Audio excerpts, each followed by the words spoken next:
Well, welcome to Impact Church. Like I said, we are so glad that you are here today. We've been in a series for a while called Move. It's our vision for this year. We want God to move in this place. We want God to move in your life. And when He calls you to move, we want you to move. All right? And so that's what we've been doing for the past few weeks. And today, I've titled today's message, Moved to Obedience. We're talking about being moved to obey God, in other words. And so what we're about to do, we're going to look at a character. Love this character in the Bible. He's in 2 Kings chapter 5, Old Testament. We're going to go a little Old Testament today. And maybe you've heard him. If you haven't, we're going to break it down today. But his name is Naaman. And to everyone, Naaman, the people that are around him, he's a rock star. Right? He is awesome. He is amazing. He is great. Everybody respects him because what the Lord has done through him and given him victory in the battles that he's been facing. He's a hero. And I'm about to read 2 Kings 5:1. We're going to put the scripture on there and we're going to read about him. But just let me kind of give you a thing up front. I'm going to give you a spoiler if that's okay. Here's the thing about Naaman. Naaman has leprosy. Okay, that's the thing. He has leprosy, and he will get healed by the end of the story. But really, it's what happens that leads up to that that's so powerful. So that's what we're going to look at. And so let me read 2 Kings 5, verse 1. It says this. Now Naaman was the commander of the army of the king of Aram. He was a great man. Everybody say great man. Okay, in the sight of his master and highly regarded, because through him, the Lord had given him victory to Aram. He was a valiant soldier, but, everybody say but, he had leprosy. There it is. He's a great man, but he had leprosy. And here's the deal, like Naaman, guess what? All of us, we got a butt. All right, we're going to talk about your butt today. All right, so get ready. I know it won't be as bad as a few weeks ago when I talked about a butt. But okay, all right, but it's gonna be there. All right, we ain't gonna talk about that story again. And so let me put it like this. Let me relate it to you, okay? He's great at his job, but not so much at home. You hear me? He's got a butt. All right? You're great with people, but you don't take care of yourself. You see where I'm going with this, all right? You're really good at succeeding, but you're also bad at being content, all right? I'm successful, but I'm miserable. Maybe that's where we're at. I'm killing it at work, but my 15-year-old, we don't even have a relationship. Right? Them teenagers, I know it's hard. I get you, it's hard. I've got a great marriage. I'm great, but maybe I'm not doing so good in the financial department. I'm not taking care of my family. Or maybe, I'm just not good with money. Maybe that's my butt. Or my marriage is great physically, but not emotionally. It's not great. Or we could say, we're doing fine, and we do this all the time. We're doing fine, but in reality, we're not. But we tell everybody all the time, oh, I'm great, I'm good, I'm awesome, I got it all together. When you don't, we do that. And so I could go on and on with this. And here's the deal, though. The thing about a really good encounter with God, you can tell when you've encountered God. You know how you can tell when you've encountered God? Because He will always expose your butt. That's how you know. He will always expose your butt. And the way it happens will often be in a very unlikely way. And that's the story of Naaman, what we're going to look at today. He's a great man, but he had leprosy. He had a disease. His skin is falling off. Things are falling off his body. But Naaman, one day, something happens. He hears about this prophet named Elijah. I love the story of Elijah. You need to check it out in 2 Kings. You can read all about him. But he hears this story from the young servant girl of his wife, and she tells him, I've heard of this guy. He's a prophet, and he could possibly cure you of leprosy. Who wouldn't want to be cured of leprosy? And he's like, yeah, I think I'll check him out. And so he goes and he talks to the king about this. And he tells the king, I think if I go to this guy that he might possibly heal me. And the king's like, oh, well, you're a great man. I've got to have you on my team. So yeah, let's make this happen. He goes, here's what I got your back. I'll even write you a letter to the king of Israel, saying I got your back, that you're a great man and so forth. I try to help you a little bit. And he goes, and matter of fact, when you go, why don't you bring a lot of gold with you? And a lot of silver with you, and maybe that'll kind of help, make the deal happen. Like he'll heal you if you give him all this. And so all this is going down. Well, the king of Israel gets the letter. And when he reads the letter, the scripture says he loses his mind. He's like, who does he think I am? I'm not God. Like, I can't heal anybody, you know? And he's like, why would I want to? Because, first of all, this dude's the enemy. I don't want to help out my enemy here. And so Elijah heard about this, and he sends a message to the king. And here's what it says in verse 8. It says this: when Elijah, the man of God, heard that the king of Israel had torn his robes, he sent him this message. Why have you torn your robes? Have the man come to me, and he will know that there is a prophet in Israel. In other words, he's about to find out there's a God. Here's the deal about Elijah. Like I said, Elijah is a prophet. He is a man of God. He is doing miracles. God's doing miracles through him. Let me put it that way. And you can read about him and the miracles that he did. He once turned the poisonous waters in Jericho and had them cleansed, and they became clean. One time, he multiplied the widow's oil when she didn't have any during a drought. And they were able to do some cool things in that story, great story. Elijah once spoke to a woman who couldn't have a child. And she was able to have a child through his prayer and through his power. And then, here's the story. The story continues. As the child turns about 8 or 9, the child dies. He dies. She goes and finds Elijah, because he's the one that made this happen anyway. With his prayer, he comes back and he prays over the child and resurrects the child back to life. Incredible story. This is all in 2 Kings. I'm telling you, you got to check it out, right? One time, he dug ditches during a drought. This way he told the people, I need you to grab your shovel, put on your bandana, and we're going to go dig ditches. It didn't make any sense because it didn't rain for years. They dug the ditches, and what happened? God sent the rain. Incredible story. All right, throughout this, Elijah has seen God do things that only God can do. And so when an impossible situation shows up that is beyond him, Elijah, he knows what to do. He's like, bring that guy to me. Like, I got something for Naaman. Like, I healed lepers for breakfast kind of thing. This is the confidence that he's dealing with. He said, bring him to me, and he will know not how great I am, not how great he thinks he is, but how great our God is. And that's the moment right there. That's the moment. And then so here we got, he's showing up, this great man, and he begins to make his journey to go see Elijah. And this is when Naaman's next problem shows up. You know what his next problem is? He has a pride problem. Now, I'm sure none of us deal with that, right? But he's got a pride problem. He's got an obedience problem. And this leads to my first point today. I hope you're taking notes. I want you to get this down. Number 1 is this: no obedience leads to more pain in your life. When there is not any obedience in your life, it will lead to more problems, more pain in your life. And for a lot of us growing up as kids, for us older guys and ladies, we know about this. I just want you to think about it. You know about this.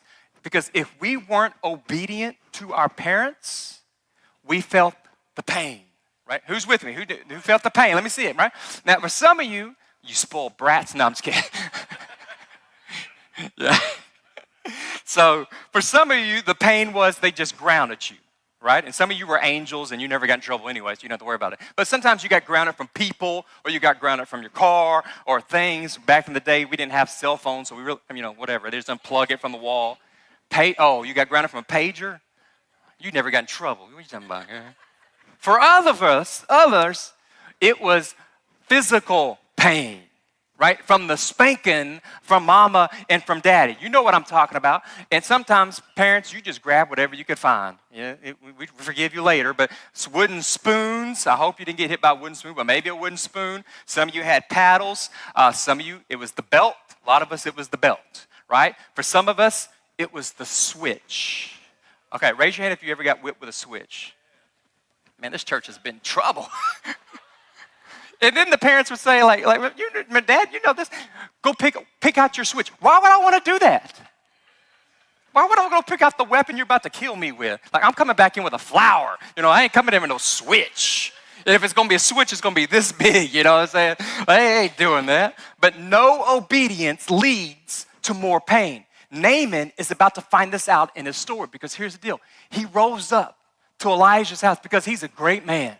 He's a great man, and he is confident He pulls up with the crew. He's got all the gold. He's got all the silver. He's got suitcases. He's got his Louis Vuitton, just bringing it on, right? He's got all this stuff in there, because he's a great man. And so he pulls up thinking that Elijah is going to be in awe of him and his entourage. That's what he's thinking. Look at me. I'm great. I am so awesome. I know that Elijah can't wait to meet me. But Elijah, he ain't playing that game. He's not impressed with what he's seeing. And I love what Elijah does. Because here's the deal. Naaman, I'm adding a little bit to the scripture. Just go with it, okay? But Naaman comes to the door, and he's knocking on the door. Pop, pop, pop, pop, pop. Nobody answers. He sees the Ring doorbell. There's not a Ring doorbell during the Old Testament time, okay? But I'm seeing he rings the doorbell, and I could see just Elijah pulling up his phone. And this guy's like, look at me. He's looking at the camera, look at my chains, all this stuff. And I'm like, this dude is stupid, right? What is wrong with this guy? And so Elijah's like, I'm not even going to get out of my seat for this guy. Matter of fact, I'm going to send my messenger to tell him what I want him to do. And so he sends his messenger to the door. Elijah doesn't even go to the door, okay? Verse 9 and 10. So Naaman went with his horses and chariots and stopped at the door of Elijah's house. Elijah sent a messenger to say to him, go wash yourself 7 times in the Jordan, and your flesh will be restored, and you will be cleansed. That's all he's got to do. But here's the deal. That's not going to fly with Naaman because he's a great man. He's a great man. That would be like me as your great pastor. Stay with me. You're going to love this next part. I've been praying about it all week. Something wrong with me, I know, but it's okay. Just go with it, okay? But they would be like me, your great pastor showing up to your door, and you send the kids to welcome me. Like, do you know who I am? I am the pastor of the greatest church in Southeast Texas. I'm on Facebook. I got little videos over here, little videos over there. I'm all over the place on Instagram, right? You know how great I am, right? Like when I show up, you know what? I expect you to do what the people did for David. When he showed up after defeating the mighty Goliath, you know what the people did in the streets? They began to sing songs about him. When I show up, I expect a song at your house. And if you won't do that, then maybe today after I get home from church, you know what I would love to happen? I would love for my wife to be standing in the driveway when I come home and you just go, glorious, glorious. But it ain't gonna happen, is it? No? But it would be cool if that happened one day. That's my prayer one day. That's my prayer. But I was thinking about this. Now, I know there's only 2 of us that like wrestling, and that's okay. But when these wrestlers would come out, like they have a theme song, and when you heard the theme song, like you knew who that was. That's Ric Flair. Woo! Nature Boy, right? You knew that. That's Hulkamania. Whoever he's going to be. It's out there. And I was thinking, I need a theme song. I was starting to think about what could my theme song be? And I'm about to take some of y'all back a little bit. And if you know the words, you can sing. Now, we can't do all the words. I might get fired. But we're going to do a few songs today.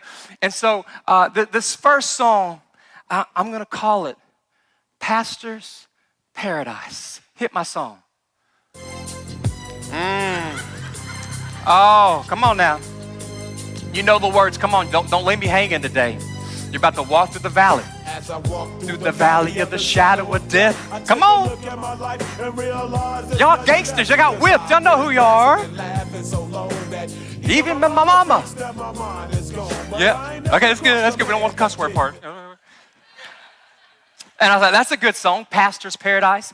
That would be a good song. And then I was thinking, you know what? You don't know this wrestler, but I just love his song. And so I think this song would fit me well. I gave you a sample of it a second ago. Let's hit the second song. Let's try that one. Just take it in. Take it in.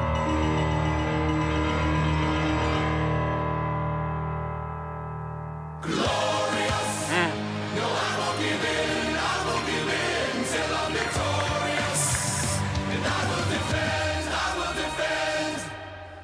We got a little part right here. It's going to get going. I want to hear a little bit of lyrics because I know you like it. Sean, you're loving this, aren't you? He's crying over there. He's loving it so much. Glorious. No, I won't give in till I'm victorious. That's how I'm going to come to your door this week at small group. All right, that's a good song. Okay, that's a good song. And then I was thinking, man, another good song. I got to go back to my years a little bit. And this is a really good one. You ready? Now, some of you going to know this because I know y'all. Are you ready? Hit it. It's just that good. They're going to talk. Hang on. Wait for it. Wait for it. Wait. This is Come on now. That's the song. How we do it. La la. You got skills over there. I see you, Lindsay. The other Lindsay, a little bit. Yeah. Come on. It's how we do it. Y'all ready? Here's another line. It's how we do it. It's Friday night, and I feel all right. So I reach for my Pepsi and I turn it up. Designated driver, take the keys to my. Come on, man. I was a little disappointed. I thought we it's all right. My last and final song. For all you people that want to hug. All right. Now I'm working on making progress on hugging. But I've got this song for you. If you try to do one of them massive super hugs when I come into your house, hit the last song, Miss Dane. You got this. You can't touch this. Oh. Can't touch this. I've been working on that all week up here, practicing. That's all I got. Yeah. Come on. Oh, my Lord.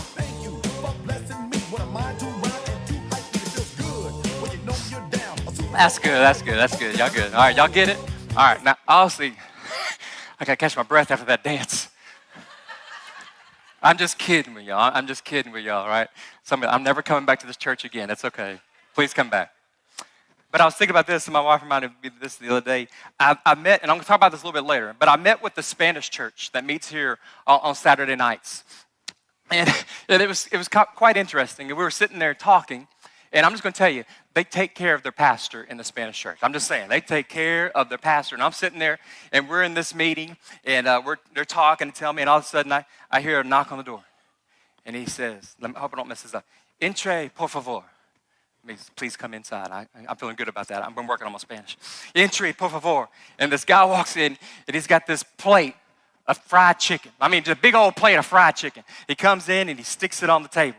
About 2 minutes later, boom, boom, boom. Entre, por favor. Comes in. Next time, got a big old plate. He got sushi.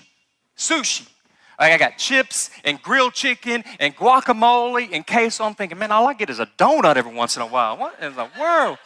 And then they leave and they come, Entre, por favor. I'm like, we're never going to get this meeting done. And then he comes in, this next guy comes, he got this big old cup of coffee. He got a set for the pastor. And I mean, it was an incredible experience to watch. But I was just thinking about, man, it's crazy. They're taking care of him. But I loved it though. But in all seriousness, Naaman, go back to our story. We'll get back to the Bible now. Naaman couldn't believe, what was that? Do you know who I am? Like, I am a great man. I want you to hear what he does next. This is verse 11 and 12. It says this. But Naaman, after he didn't answer the door, but Naaman went away angry. And he said, I thought that he would surely come out to me, stand and call on the name of his Lord his God, wave his hand over the spot. That's what I expect. He'd come out, wave his hand over the spot, and cure me of my leprosy. Are not Abana and Pharpar, the rivers of Damascus, better than the waters of Israel? Couldn't I wash in them and be cleansed? So he went off and turned in rage. He left. Now, you think that Naaman would be excited about the great news, but when he hears what he has to do to be healed, to be transformed, he gets upset and he loses his mind, right? You want me to dip myself in the what? The Jordan, have you seen the Jordan River? It is filthy. It is dirty. It's like dead fish floating. I ain't getting into those waters, right? If dipping in the river is the cure, he said that I could go back home because our rivers look much better than yours. I can do it like that. And Naaman is like, think about it. Naaman is, I'd rather go back home with leprosy. Think about that. I'd rather go back home with leprosy. He'd rather go home and have one of his fingers fall off than to get into the Jordan River or an ear fall off, whatever it may be, right? I'd rather go. He's saying, I'd rather die than be disrespected like I'm being disrespected. That's what he's saying. He couldn't believe this ridiculous command from Elijah. It was simple instructions, though. It really was. It's simple. And sure, it didn't make any sense. We can agree that it didn't make any sense. Just like it doesn't make sense when God tells you to forgive someone so that you can be forgiven. That doesn't make any sense sometimes, right? And you want to say, God, I'll forgive them when they ask for it. Then I'll take care of that. I'll do that. But God says, I'm not talking about what they deserve. I'm talking about your deliverance. I'm talking about you finding freedom. That's for you, for healing to take place, right? For you to have a clean heart, for you to have a clean mind. And so if you want to get cleansed, if we go back to our story, he's like, I need you to do something that doesn't make any sense because there is no cure for leprosy. It cannot be cured. It's got to be cleansed. It's got to be cleansed. And it can only be cleansed if you obey the simple command. God, sometimes God will ask us to do one thing that doesn't make any sense at all to us. One thing. And it'll be something that we absolutely do not want to do. But sometimes to find that freedom, to be changed, to be transformed, we have to be obedient. We have to humble ourselves, and we have to put our pride to the side. We got to put our pride to the side. And right now for Naaman, this seems beneath him in the story. It's beneath him. He's about to miss out on a miracle because he simply doesn't want to go into the water, right? Now, lucky for him, he's surrounded by a great crew. Side note, it's always important to surround yourself with the right people. Always important. Listen to what happens in verse 13. It says, Naaman's servants went to him and said, my father, if the prophets had told you to do some great thing, would you not have done it? How much more then when he tells you, washed and be cleansed? I mean, the guys are around him like, okay, like, this is all we got to do? Like, seriously, this is all we got to do? You take a dip, you get healed, no more leprosy.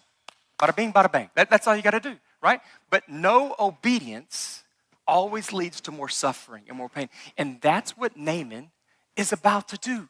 The leprosy, it's going to stay. That means he's continue to be in pain and continue to suffer if he doesn't put his pride to the side. And this leads to my next point this morning is this. Simple obedience leads to more blessings. I believe this. Simple obedience can lead to more blessing. The guys are like, man, we've already driven all this way. Like, we're already here. Like, why would you want to go back home the same way that you came? Why would you want to do that when you could be made new, when you could be transformed? Naaman, you even get to keep all the gold. You get to keep all the silver. Like, he doesn't even want that stuff.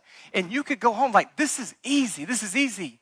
And somebody's like, man, his crew's like, we got to make this happen, right? Somebody get the water ready. What do you need, David? We'll get you. You need your lucky bathing swimming shorts? We'll get the one with the blue star. I got you. We'll hook you up. You need a rubber ducky? I'll get you a rubber ducky. I don't care. Whatever you need. Get him a towel, get him some sunscreen. But we've got to make this happen today, right? We've got to make this happen today. But it's this funny thing about pride. It's this funny thing about small things. It's a funny thing about something that seems beneath you. He's like, I can't do that. I can't do that. It's beneath me. But thankfully, Naaman's crew was finally able to convince him to eventually get into the Jordan River. We'll talk about that in a moment, to receive his blessing. But when I think about this story, it made me start thinking about a few churches that I know. It made me start thinking about a few pastors that I know. They found out that a little bit of obedience can lead to a blessing. And so I just want to share a few things with you. My good friends, Pastor Ephraim, and who's actually spoken here on the stage in our church from Wake Church in Conroe. And there's two pastors there. There's Pastor Josh as well from Wake Church. And both of these guys were church planners. If you don't, they're church planners. Pastor Josh started his church in his house. That's where it began, in his house, doing small group. That's where it all started. Pastor Ephraim, some of you know the story, he was in Kilgore, Texas. And he started and became one of the largest churches in the Church of God movement in the state of Texas, because we're affiliated with the Church of God, if you don't know that. It became one of the largest and fastest growing churches in our area. And then one day, Pastor Ephraim felt like God was telling him, I need you to move. and I need you to move to Conroe. I need you to move to Conroe. But he's thinking, he's got a but. This church is doing amazing, Lord. We're growing. We got multiple services. People are giving a lot to Christ. Like, we're killing it here in Kilgore. And he felt like God was saying, that's great, Ephraim, that's great. But I've got something better for you. I got something better for you. But he's like, but I love my church. I love, my family loves it here. My wife teaches over here in elementary schools. Like I said, the church is growing. And God's like, I see your but I've got something better for you. He's like, trust me, I just need you to be obedient. And I need you to move to Conroe. I need you to go to your Jordan River, right? And get ready for the blessing of God. And so you know what Pastor Ephraim did? He left. He left. And he moved to Conroe with no church. No church. And he began to plant Merge Church. And how he did that, no building, nothing. He began to get involved in the community. If the community was having an event, Pastor Ephraim was there. He was doing community events, inviting people, doing things in his houses, and all these things began to happen. And then finally, he had his very first service. They rented out a high school in Conroe. Some of our leaders, we showed up there to support them and help them. I think they had like 200, 300 people show up that first Sunday. It's crazy how God works sometimes, right? And we're out there holding signs and welcoming people into the church and everything. And then they had that service, and they had another service, and they had another service, and then COVID-19 hits the scene. Can you imagine being Pastor Ephraim? But you told me to move here. We can't even have church now. Like, what are we going to do?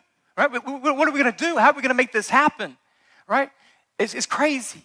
But during this time, what happened was Pastor Ephraim met Pastor Josh, and they got connected, and they started having to develop a friendship. And then one day, like, I wonder if Merge Church and Wake Church, I wonder if we would just be better together. And so I could keep on going and telling the story, but I want you to hear the story from them. So we have a video of Pastor Josh in Wake Church and to see where they're at today. Let's watch this.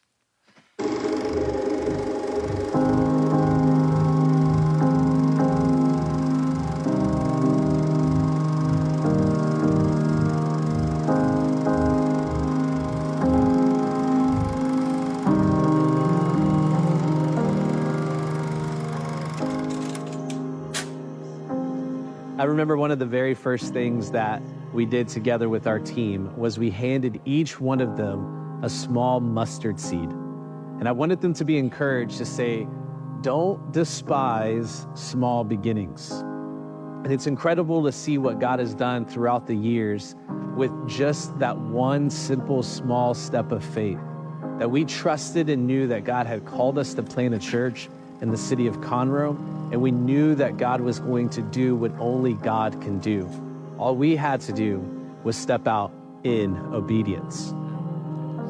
Fast forward from there, and the small group of young adults met in a house right off of South Loop 336. It's actually my aunt's house that we met in. And I remember that very first gathering that we had. I didn't know if anybody was going to show up. I was hoping that they would, but as a church planter, you don't know. And it was incredible to see the turnout of the people that came to support us in the very beginning. Wake Church was officially launched on September 18th, 2016 at Oak Ridge High School.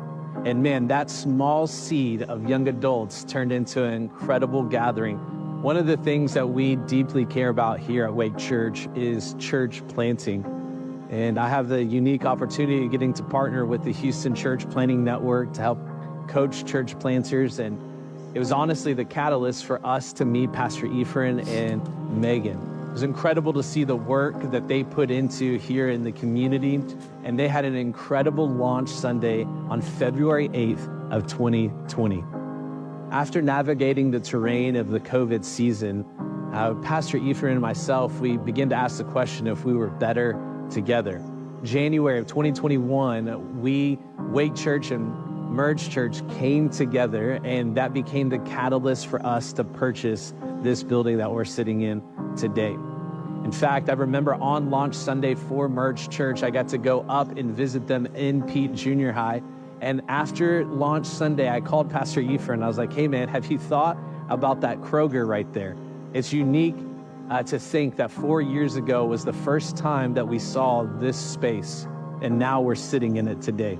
Right after Easter in 2022, we were actually homeless. We could no longer meet at Oak Ridge High School, and even though we had purchased this place, we could not get in it yet. This led us into a really unique season together as a community, a season of perseverance, a season of flexibility. We had to take things back online while we trusted that our wake houses would be enough for community as people would continue to gather throughout the week, but we didn't have a place to meet on Sunday mornings. Eventually, our good friends at Church Project North County gave us the ability to meet on Sunday nights at 5 to provide a little bit of relief. So we eventually got into Living Word Church in October of 2022. Living Word served as a safe spot for us as a community where we were revitalized and restored. And for the next 12 months, it served as our house together as a community. In the end of the 2022 season, in the beginning of 2023, we were working with over 100 banks to work on getting this completely financed. And it's incredible to say 100 banks, and that's not an exaggeration at all. But finally on Good Friday, I cannot make this up, on Good Friday of 2023, the funds came through for us to build out the space that we're currently sitting in. On December 17th of 2023, Wake, we finally made it into our building. What an incredible journey, an incredible resilience as a community and perseverance as a community for us to be sitting in the space that we're sitting in right now. Wake is not about a building and about a space, but we are about the people who are in this space, and they are incredible. So together, we believe that we can make a significant impact in the city of Conroe and beyond. And we're excited to see how God has taken one little mustard seed of faith and expanded it to be a vast community that is poised to make a significant impact in our community.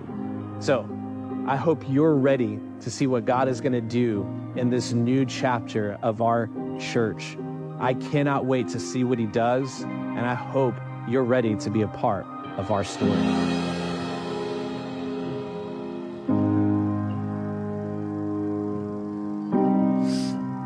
It's cool. Good story right there, right? Simple. Yeah, you can give him. That's awesome. God's doing great things. Sorry, in there.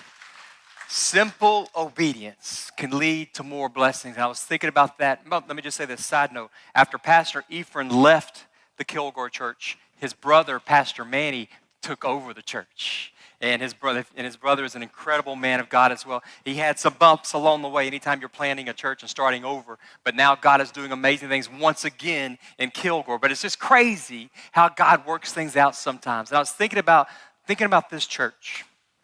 And I was thinking about the Spanish church that rents from us, Casa de David. They meet here every Saturday night. And I was meeting with the pastor last week, as I kind of told you earlier. And he just wanted to share what was on his heart with me. Pastor Jeremiah and Pastor Noah, and they were just kind of talking to me and so forth. And he's like, I just want to thank you for what your church has done for us and how you blessed us and so forth. But throughout this thing, he said, I went on a 21-day fast. This is before we ever met. He said, I went on a 20-day fast in the mountains. And he had pictures of it, him and a few of his leaders. And he said, I was there, and it was fasting, a lot of praying, and a lot of crying.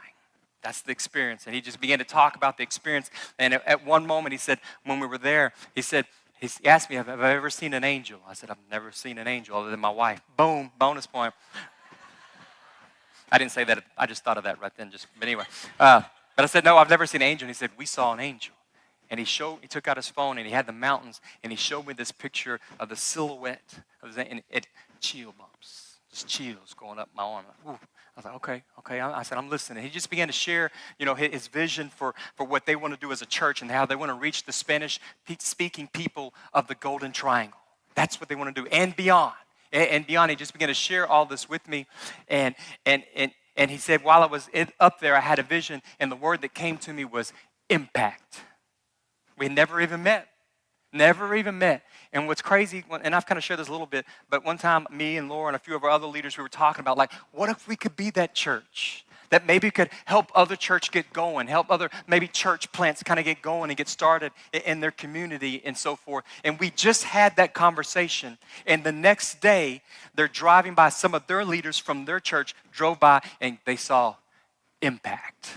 And she called me right then and there, Miss Lucy, who goes to their church, and we begin to have a conversation. And I'm just in my mind, I'm like, this is really happening? Like, we just talked about it. Like, you know, it's just crazy how God works and so forth. And then we began to open the doors for them up in November. And I just want to tell you that God is moving in this place. And I'm just telling you, on a Saturday night, there's not a parking spot available. Okay, this place is packed, I promise you, with over 200 plus people. They're bringing in the chairs from the back.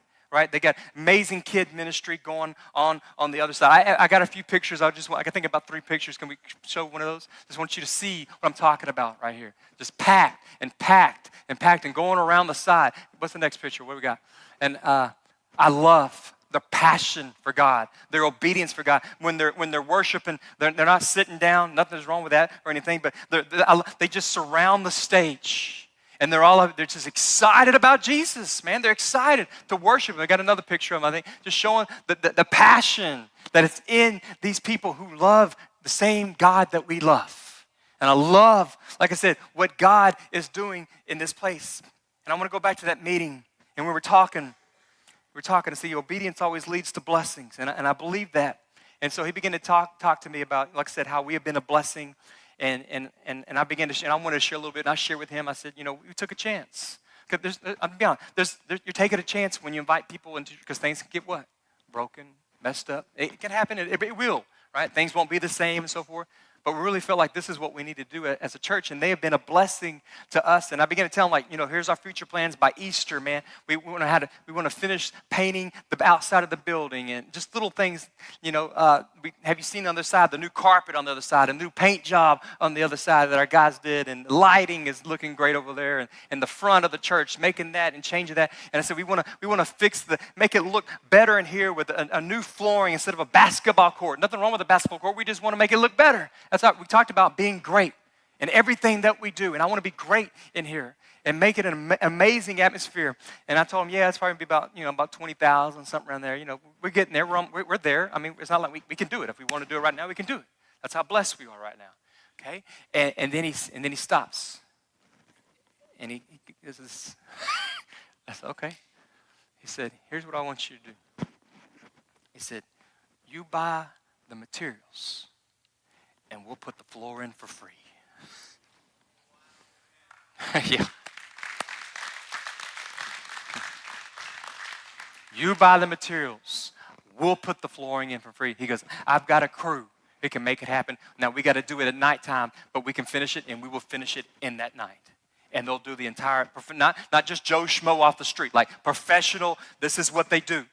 Job. And it's going to look amazing, and it's going to look awesome in here, and that's going to happen very soon before Easter Sunday. And I'm just like, it's so good. It's so good. Talking about simple obedience leads to more blessing. And I'm just kind of looking around what God is doing. And I know some of you noticed that over there, the stage over there. And I know Jeff's not working here, but my brother-in-law, Jeff Rez, he built those stages back there. I know our media team, they're going to get excited because it's about to expand back there. Yeah, they're excited. Yeah.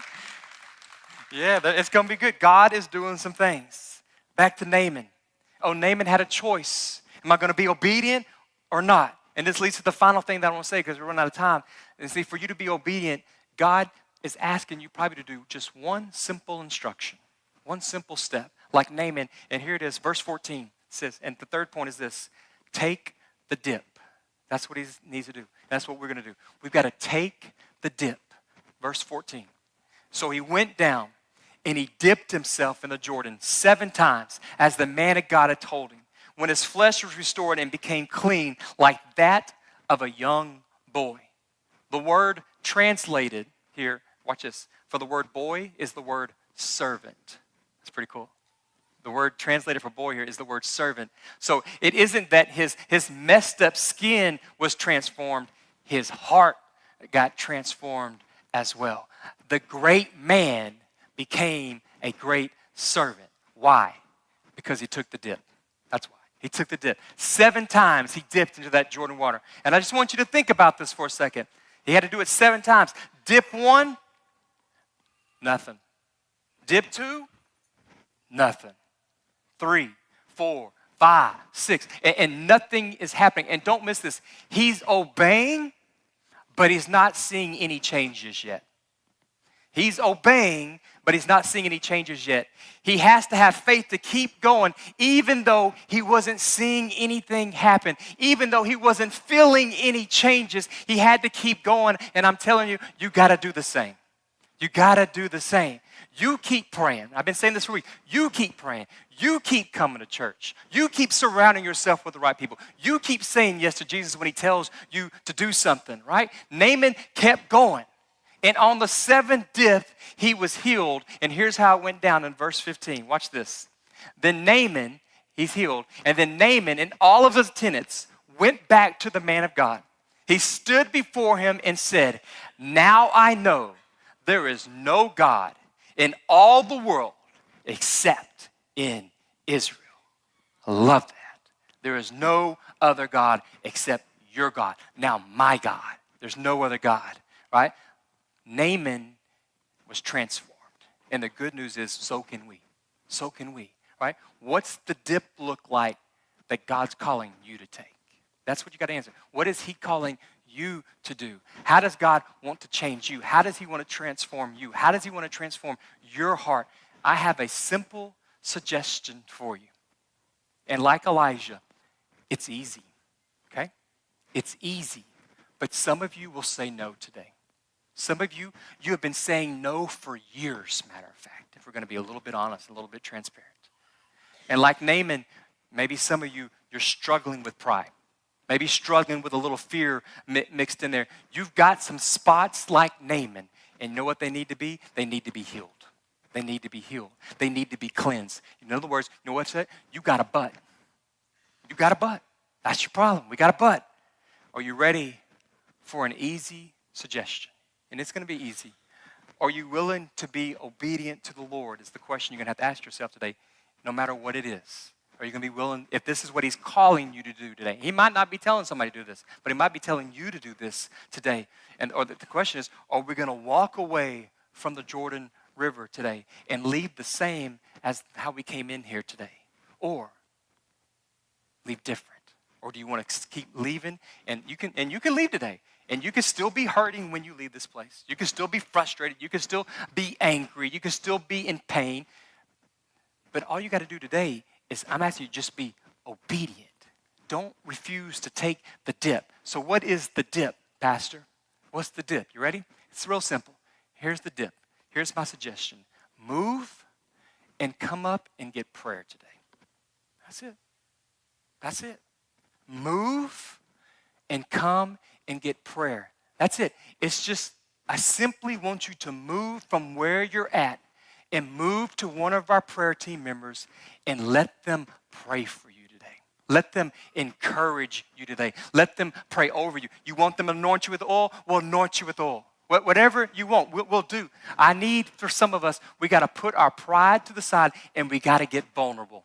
When we're vulnerable, God can bless that.